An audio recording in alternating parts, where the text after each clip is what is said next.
I think it's really beautiful that we are listening to you as we are all trying to listening to each other, to the words, and so on. Now, also, I think it's really great that you mentioned, this fantastic experience of the kitchen. And also, I think at the time when we met, we were all doing this kind of small project. Actually, we were doing with Evelyn in Paris, doing the corridor, and then Pierre Le Guillon was doing his apartment projects, and then you did the hotel projects and so on. And actually, let's not forget, as you say, where art comes from, where artists come from, and why we need to create our works, to talk to not to the enclosure space of the art community, but the real life, the real city. I think it's really important. You always, talk about uh, an institution like the Serpentine always has an extension outside, going out to reach the city as well as what we do in the Maxi. I think it's time also for us, really at this very important turning point, to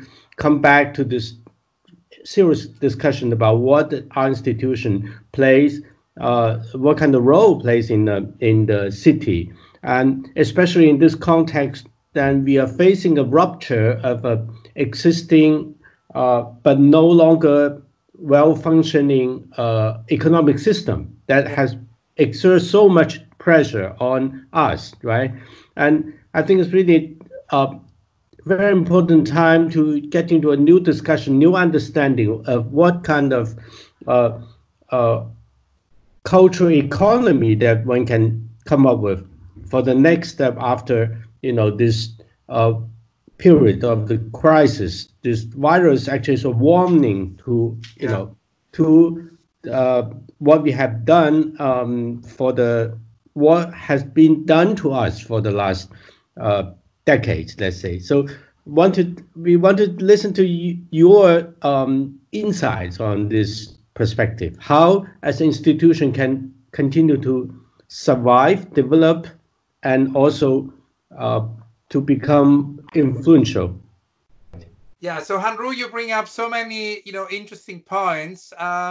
Let me maybe answer the first one, because the first one, of course, has to do with these exhibitions, we did, like your corridor show. I always have wonderful memories when you and Evelyn Joanneau did this exhibition in a corridor in Paris, and it felt a little bit like a ritual, and I think it's really interesting. The same thing was also true for my apartment show and the hotel show. And I mean, Mark Fisher, the late Mark Fisher, always says that our lives are kind of damned to the absurdity of repetition, and that art and exhibitions can somehow transubstantiate that repetition into a ritual. And I think particularly in the current moment, I mean, you just mentioned that you heard voices from your balcony. I mean, it's of course interesting, when people invented these rituals over the last couple of weeks by Yeah, communicating via the absolutely. balcony, by This is the singing, time and that I the think it gives, neighbors are talking to each other.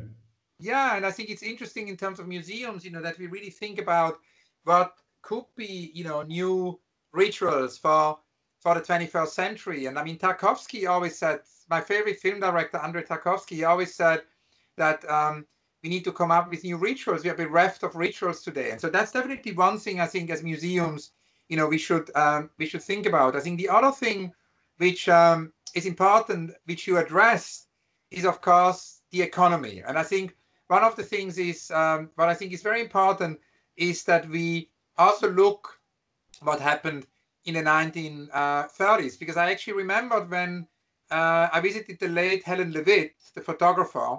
Yeah. She told me, should there one day be a really big crisis in the world, we should somehow look at these incredible programs which happened actually in the 1930s in the United States during the Great Depression with the Roosevelt, government.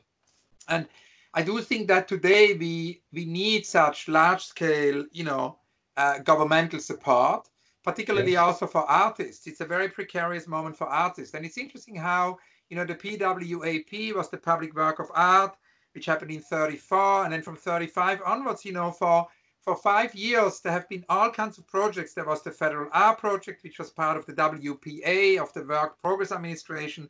And these projects, supported not only public art, there were poster projects, photography projects, which is of course what Helen Levitch referred to, when photographers like Dorothea Lange or Walker Evans were actually employed by the government and giving,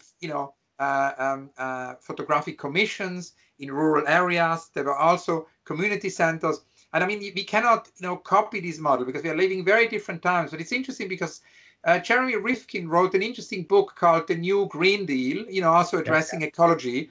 And so I think it's interesting that in a similar way to Rifkin, that we rather take these, New Deal ideas, these community centers, these public art projects, the way it supported artists, as a kind of a springboard to invent something for our time, which I think is very interesting and which, of course, will be very different, but can create a bridge between art and society. So I think it's important for us as museums, as institutions, also to go into different neighborhoods. It's important to kind of, for example, with the Serpentine, we're working strongly now with Barking Dagenham, which is one of the boroughs outside London with the highest unemployment rate.